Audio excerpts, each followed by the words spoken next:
வணக்கம் நண்பர்களே. நடிகர் விஜய் இன்றைக்கு ஒரு மகளிர் தின செய்தி ஒன்று வெளியிட்டிருக்கிறார். அந்த மகளிர் தின செய்தியில் நேரடியாகவே திமுக அரசை குறித்து விமர்சித்து வெளியிட்டிருக்கிறார். திமுக அரசு மகளிருக்கு பாதுகாப்பாக இருக்கிறது இல்லை என்பது வேறு விஷயம். ஆனால் மகளிர் தின வாழ்த்து என்று கூற வந்துவிட்டு ஒரு அரசாங்கத்தை நான் குறை கூற வேண்டாம் என்று கூறவில்லை. ஆனால் அந்த தகுதி விஜய்க்கு இருக்கிறதா? பெண் அதாவது மகளிர் தின வாழ்த்து சொல்லும் தகுதி விஜய்க்கு இருக்கிறதா? ஒரு அரசியல் கட்சி ஆரம்பித்து விட்டதாலேயே அதனுடைய தலைவராக இருப்பதால் மட்டுமே மன்னிக்கணும், ஒருவர் வாழ்த்து சொல்வதற்கு ஒரு குறிப்பிட்ட தினங்களுக்கு வாழ்த்து சொல்வதற்கு தகுதி ஆகிவிடுகிறார் என்று வந்தால் இது மிக மோசமான ஜனநாயகத்தை நோக்கித்தான் செல்லும். ஏன் விஜய்க்கு அந்த தகுதி இல்லை என்று கூறுகிறேன். ஒரு நிமிடம் அதை நன்றாக யோசித்து பாருங்கள். அதற்கு முன்னால் இந்த சேனல் சப்ஸ்கிரைப் பண்ணாதவங்க பண்ணிக்கங்க, நோட்டிஃபிகேஷன் பெல் பண்ணிக்கங்க. அப்போ தான் என்னுடைய பதிவுகளுக்கு வந்து சேரும். பிடிச்சிருந்தா லைக் பண்ணி ஷேர் பண்ணுங்கள். சரி, இப்போது விஜய்க்கு ஏன் இந்த தகுதி இல்லை, மகளிர் தின வாழ்த்துக்களை சொல்கிறதுக்கு தகுதி இல்லை அப்படின்னா, ஒரு சமூகம் சீரழிந்து போனதற்கான ஒரு குறிப்பிட்ட வருடங்களுக்கு ஒரு சமூகமே ஒரு தலைமுறை என்று கூட வைத்துக்கொள்ளலாம் சீரழிந்து போகிறதுக்கான காரணங்களில் ஒன்று சினிமா. எந்த கலைநயமும் இல்லாத சமூக சீர்கேடுகளை ஊக்குவிக்கக்கூடிய அல்லது அந்த எண்ணங்களை மறைமுகமாக அந்த மலினமான உணர்வுகளை தூண்டி திரைப்படங்களை தயாரித்தது நடிகர் விஜயினுடைய வரவினால்தான். அதுக்கு முன்னாடி நல்லா இருந்துச்சு அப்படின்லாம் நீங்கள் கேட்டு அதை வந்து டைல்யூட் பண்ணக்கூடாது. சமூகம் கெட்டு சீரழிந்ததுக்கான முதல் காரணத்தில் இருப்பது சாராயம், இரண்டாவது காரணத்தில் இருப்பது சினிமா.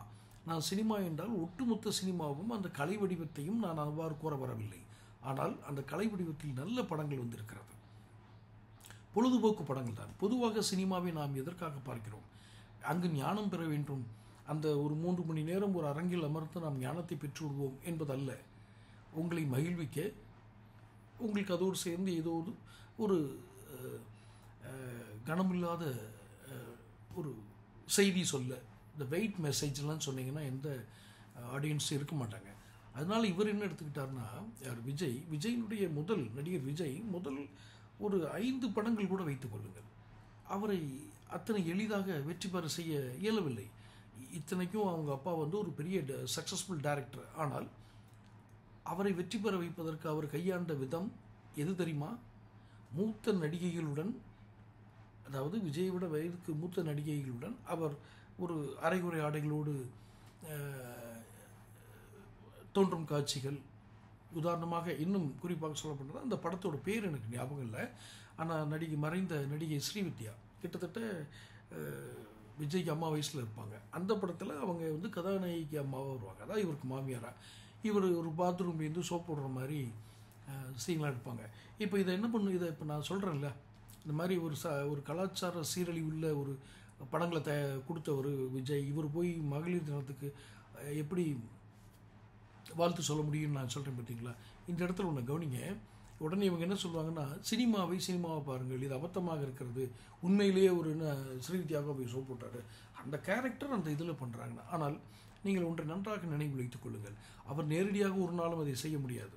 அது செய்ய முடியுமோ முடியாதது வேற, அதுக்குள்ளே நான் போக வரல. ஆனால் நீங்கள் இதன் மூலமாக ஒரு மலினமான உத்திகளை கொண்டு மனித உணர்ச்சிகளை, நான் மலினமான உணர்ச்சி என்று சொல்லவில்லை, மனித உணர்வுகளை, அடிப்படை உணர்வு, அந்த காதல், இனப்பெருக்க உணர்வு, ஒரு மனித உடலை கண்டவுடன் ஒரு இருபாலாருக்கும் ஏற்படுகிற ஈர்ப்பு என்பதை வைத்து ஒரு உச்சபட்ச கலை வடிவமாகத்தான் சினிமா வருகிறது. அந்த இடத்தில் கூட அந்த உணர்வுகளை இப்போ உதாரணத்துக்கு பாக்யராஜ் எடுத்துக்கங்க. பாக்யராஜ் வந்து நிச்சயமாக அவரும் இந்த பாலின சம்பந்தப்பட்ட ஒரு காட்சிகள், அந்த வசனங்கள், இரட்டையர்த்தர வசனங்கள் கொண்டு தான் அவர் திரைக்கதை அமைப்பார். ஆனால் அதில் மிக மிக நளினமாக இருக்கும், மலினமாக இருக்காது. ரொம்ப சீப்பாக போய் அதை உணர்வுகளை தூண்டுற மாதிரி உள்ள படங்கள் அவர் ஒரு நாளும் பாக்யராஜ் படங்கள் இப்படி இருக்காது. அதன் பிறகு இந்த சீரழிவுக்கு வித்திட்டவர் நடிகர் விஜய் தான். இவர் போய் மகளிர் தினத்தை வாழ்த்து சொல்கிறதுக்கும் தகுதி கிடையாது. இன்னொன்று, திமுக அரசு வந்து பெண்களை பாதுகாக்கவில்லை அப்படின்னு ஒரு பொதுவாக சொல்கிறது. இது உங்களுக்கு அரசியல் குரு யார் என்று எனக்கு தெரியவில்லை. இதுக்கு முன்பே கூட நான் ஒரு வீடியோ வெளியிட்டிருந்தேன். விஜய், உங்களுடைய அரசியல் குருவை உடனே மாற்றுங்கள், உங்களுக்கு ஆலோசனை தருபவர்கள் மிக மிக தவறான ஆலோசனைகளை கொடுக்குறார்கள். எப்படி தவறான ஆலோசனை கொடுக்குறாங்கன்னா, இது மாதிரி தான் டைரெக்டாக போய் ஒரு கவர்மெண்ட் வந்து பெண்களை பாதுகாக்கவில்லை, இது ஒரு பரபரப்பை கிளப்பும், அவ்வளோதான். எந்த இடத்தில் பாதுகாப்பு இல்லை, அதை எப்படி அவர்கள் செய்திருக்க வேண்டும் என்பதையும் சொல்ல வேண்டும். அதுதான் பக்குவமான அரசியல்வாதிக்கு அழகு. இது ஒரு அரைகுறை புரிதல்களோடு ஏதோ ஒரு சில ஆசைகளோடு அதிகாரத்தை கைப்பற்ற வேண்டும் என்ற இதோடு அந்த நோக்கத்தை தான் இவர் வந்திருக்கிறார். இவருக்கு அதிகாரத்தை கைப்பற்றி இவர் என்ன செய்ய போகிறார் என்று கேட்கிறீர்களா?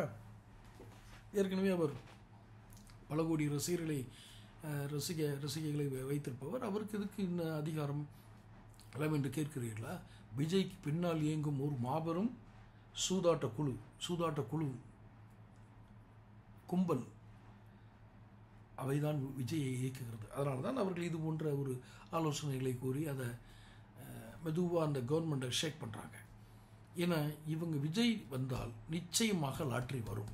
நான் இதில் ஒன்றும் மறைச்சு பேசுறதுக்கு இல்லை. அவர் தேர்தல் வியூக அமைப்பாளரே அந்த சூதாட்ட களத்திலிருந்து வந்தவர் தானே. லாட்ரி ஒரு சூதாட்டம் தானே. ஷேர் மார்க்கெட் ஒரு சூதாட்டம், லாட்ரி அதுக்கடுத்த சூதாட்டம், வெவ்வேறு வடிவத்தில் இருக்கிறது. ஆனால் இவைகளில் தங்களுடைய அந்த சூதாட்டத்தின் அந்த சூதாட்ட களத்தின் விரிவாக்கத்தை செய்வதற்கு தான் அதிகாரம் தேவைப்படுகிறது, அரசாங்கங்கள் இங்கு தேவைப்படுகிறது. உதாரணமாக கேரளாவில் ஒரு லாட்ரி தொழில் நடக்கிறது. நிறைய மாநிலங்களோட நடக்குது. கேரளா மாநிலம் மட்டுமல்ல, வடகிழக்கு மாகாணங்கள் பேரில் அங்கு நடக்கிறது. அதில் பெரிய மோசடி நடந்தது. அது கடந்த கால வரலாறு. அந்த குற்ற பின்னணியிலிருந்து வந்தவர் ஒருவர் தான் இவருக்கு தேர்தல் வியூக அமைப்பாளராக இருக்கிறார் என்றால் அது குற்றம் தானே. அது ஒன்றும் மாற்று கருத்து இல்லையே. இது லாட்ரி அந்த குற்ற பின்னணியிலிருந்து வந்தவர் தான், அதிலிருந்து பணம் ஈட்டியவர்கள் தான் இவரை சுற்றி இருக்கிறார்கள் என்றால் என்ன அர்த்தம்? அடுத்து வரக்கூடிய அரசாங்கத்திற்கு அடுத்து நாம் அரசமைப்போம் என்றால் அதில் இந்த லாட்ரி தொழில், இந்த சூதாட்டம் மிக எளிதாக உள்ள நுழையும். இதில் ஒன்றும் மாற்று கருத்து இல்லை. ஆக ஒரு சூதாட்ட கும்பலின் பின்னணியில் இயங்கும் விஜய் போன்றவர்கள் மகளிர் தின வாழ்த்துக்கள் சொல்வதற்கு தகுதியற்றவர் என்று நான் கூறுகிறேன். இன்னொன்று, நேற்றே கூட என்னுடைய சேனலில் கேட்டிருந்தேன், நீங்கள் எல்லா மதத்தினருக்கும் எல்லா சாதியினருக்கும் எல்லாருக்கும் சமமானவர் என்றால் தமிழ் கடவுள் என்று அழைக்கப்படுகிற முருகனின் கந்த சஷ்டி விரதத்தை நீங்கள் ஏன் தொடங்கி வைக்கவில்லை அல்லது முடித்து வைக்கவில்லை? ஏதோ ஒன்றுக்கு வந்திருக்கலாமே. சோரசம்கார் நடக்கிற அன்னைக்கு கூட நீங்கள் வந்து அந்த விரதம் நேற்று இப்தார் நோன்பில் கலந்துக்கிட்டீங்கள, நீங்கள் அதில் கலந்து கொள்ளுங்கள் கூடாது அப்படின்னு, எதில் இப்தார் விழுந்தெல்லாம் நீங்கள் கலந்துக்க கூடாது, அது எங்களுக்கு வந்து பிடிக்கல அப்படின்லாம் நான் சொல்ல வரல, சொல்ல முடியாது. ஆனால் நீங்கள் ஏன் இந்துக்கள் பண்டிகையில் கவனம் செலுத்தவில்லை? எல்லாருக்குமான அரசியல்வாதியாக நீங்கள் சொல்வதால் அதை கேட்கிறோம். இல்லை என்றால் நீங்கள் கலந்து கொள்ளவில்லை என்றால் அங்கே சூரசம்காரம் நடந்து விடாமல் போய்விடுமா என்ன? அப்படியெல்லாம் ஒன்றும் இல்லை. அது பல ஆயிரம் ஆண்டுகளாக நடந்து கொண்டிருக்கிற ஒரு திருவிழா அது. ஆனால் நீங்கள் எல்லாருக்குமான அரசியல்வாதியாக இருப்பீர்கள். ஆனால் இல்லை, நான் கிறிஸ்தவன் தான், நான் கிறிஸ்தவர்களுக்கான பிரதிநிதி தான், ஒரு சூதாட்ட கும்பலின் பின்னணியில் தான் இயங்குகிறேன், நான் வந்தால் சூதாட்டத்தை வருவேன், சூதாட்டம் வந்தால் என்ன தப்பு? பகிரங்கமாக பேசுங்க, தப்புலாம் ஒன்றும் கிடையாது. அதனால் இந்த திமுக அரசை குறை சொல்கிறதுங்கிறது ஒரு பக்கம் இருக்கட்டும். திமுக அரசு குறையில் இருக்குது. ஆனால் உங்களால் சுட்டி காட்டப்பட வேண்டிய அளவுக்கு அது தரம் தாழ்ந்து போகவில்லை. யார்? விஜய் மாதிரி தரம் தாழ்ந்த படங்களை திரையுலகத்துக்கு அளித்த இந்த கும்பலிலிருந்து மகளிர் தின வாழ்த்துக்கள் வருவது என்பது ஏற்புடையதாக எனக்கு தெரியவில்லை. தொடர்ந்து சேனல் பாருங்கள், சப்ஸ்கிரைப் பண்ணுங்கள், நோட்டிஃபிகேஷன் பில் பதிவு பண்ணுங்கள். அப்போ தான் உங்களுக்கு என்னுடைய பதிவுகள் வந்து சேரும். பிடிச்சிருந்தால் லைக் பண்ணி ஷேர் பண்ணுங்கள். நன்றி.